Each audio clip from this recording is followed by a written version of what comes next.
从今天早餐的规模就可以明显感受到城乡之间的差距，连咖啡机的等级都不一样。今天的行程是往南前往乐山市，参观号称世界上高度最高的石佛像。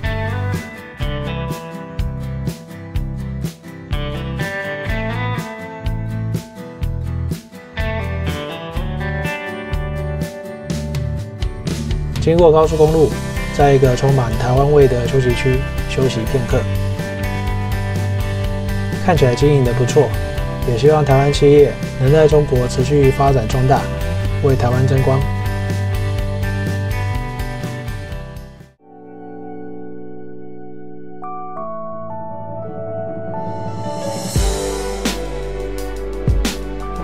乐山大佛有水路、陆路两种游览方式。水路就是坐游船从江上观赏乐山大佛，不用爬山就可以欣赏到乐山大佛的全貌。陆路则需走山路，可以与大佛近距离观赏，浏览整个乐山大佛风景区。懒人如我，还有旅行社安排的是搭船参观。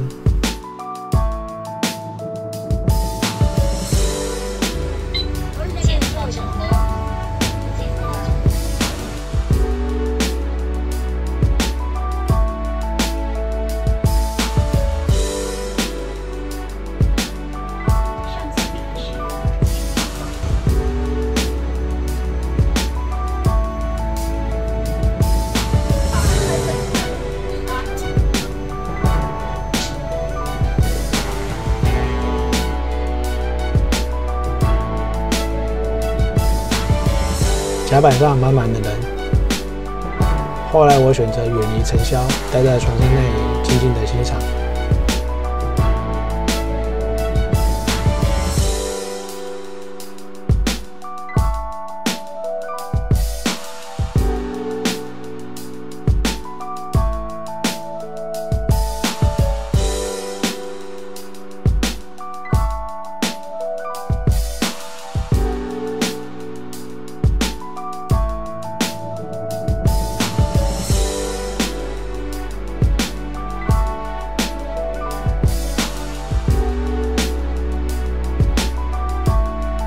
水路参观虽然省力，但总觉得有种走马看花的感觉。如果是自由行，体力够，建议还是走陆路。晚上入住的饭店旁边有 Lawson 便利商店。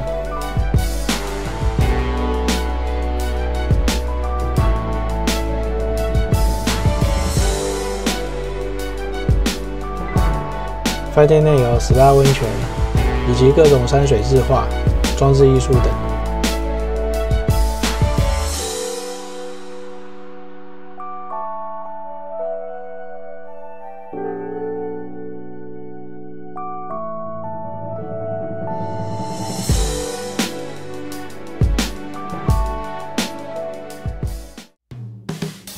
接下来走路前往象城大剧院，观赏圣象峨眉的演出。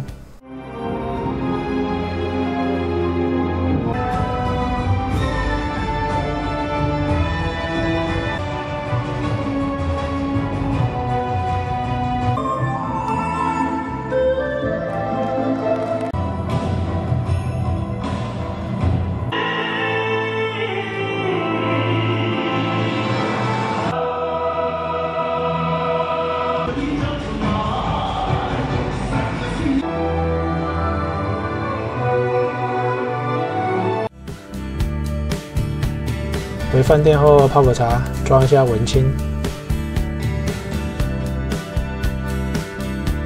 希望晚上不要睡不着。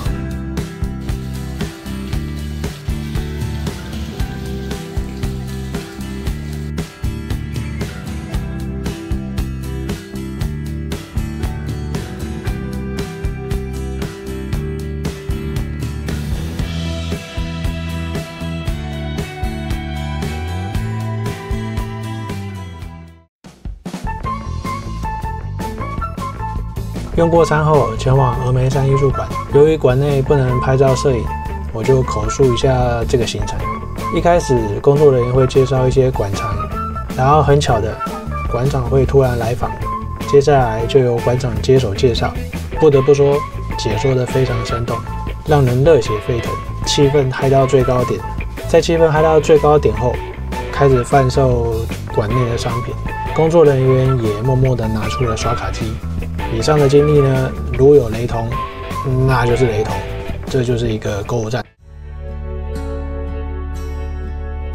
接下来前往峨眉山的第一座佛寺——报国寺。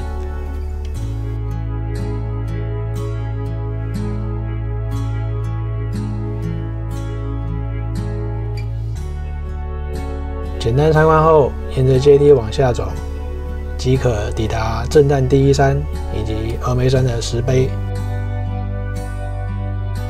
接下来前往罗木古镇，这个古镇没有什么商业气息，除了沿路可见的毛主席语录，小镇保留了古居民的风韵。当地民风淳朴，居民就直接在路边打牌，别有一番风味。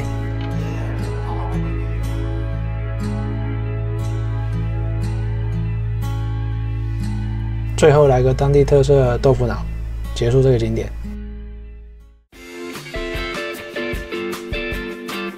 今晚住宿的地点是位于新世纪环球中心内的成都环球中心天堂洲际大饭店。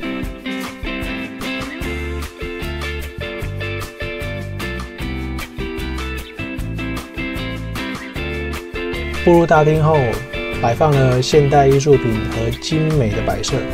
标价也展现出高贵典雅的气氛。整个饭店非常大，但有提供电瓶车接送。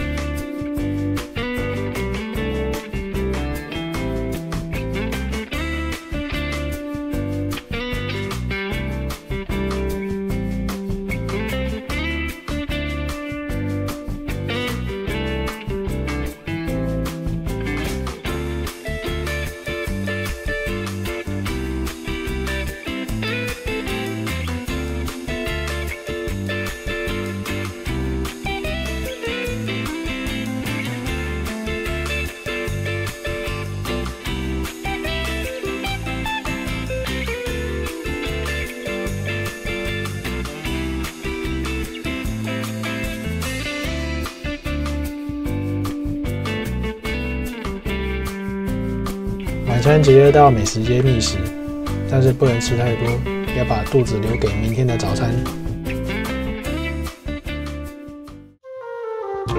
今天的重头戏就是在泳池边享用早餐。你好，到餐厅啊。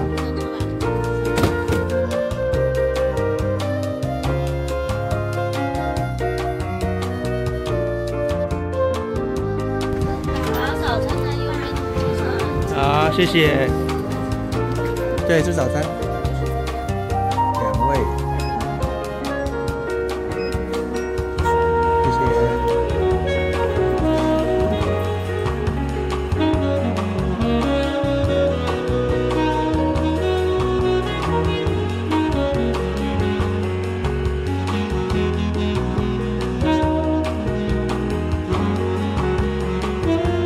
虽说是早餐，但以这个菜色的数量，直接当午餐或晚餐也没有问题。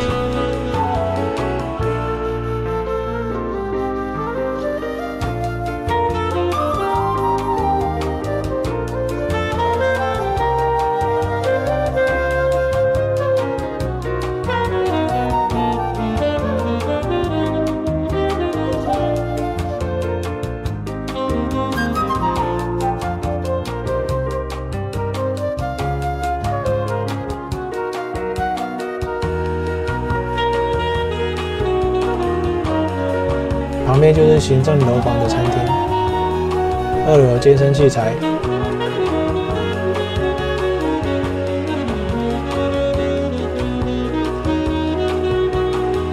行政楼房的餐厅看起来菜色不多，但是相当安静，客群应该是定位在商务人士。用完餐后，趁退房前再去阳台睡个回笼觉。你好。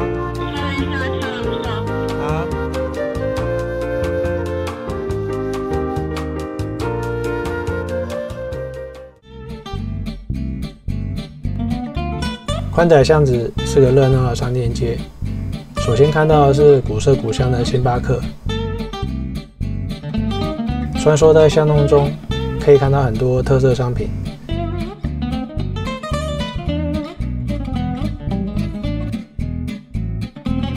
看到最多的就是卖兔肉，沿路上都可以看到双流老妈兔头。但最有特色的还是这家店的标语：没有一只兔子可以活着离开成都。这或许就是成都当地的饮食文化吧。接下来前往下一条商业步行街，这边卖的东西跟宽窄巷子比起来，比较偏向小吃。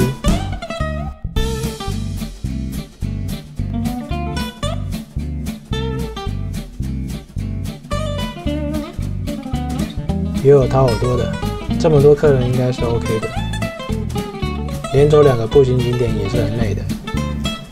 确认星巴克没有人抽烟后，躲进来呼吸新鲜空气，等待集合时间。最后一天的晚餐吃得特别好，有酒有肉，吃饱了好好睡。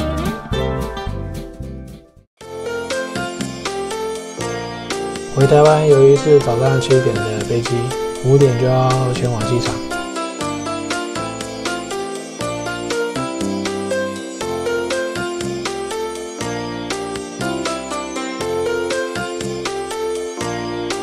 老样子，记得等3分钟后确定没问题再出境。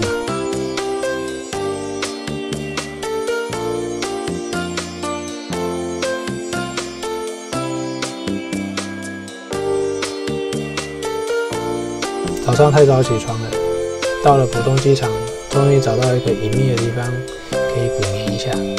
回程则是飞往桃园机场。九寨沟我觉得很值得一看。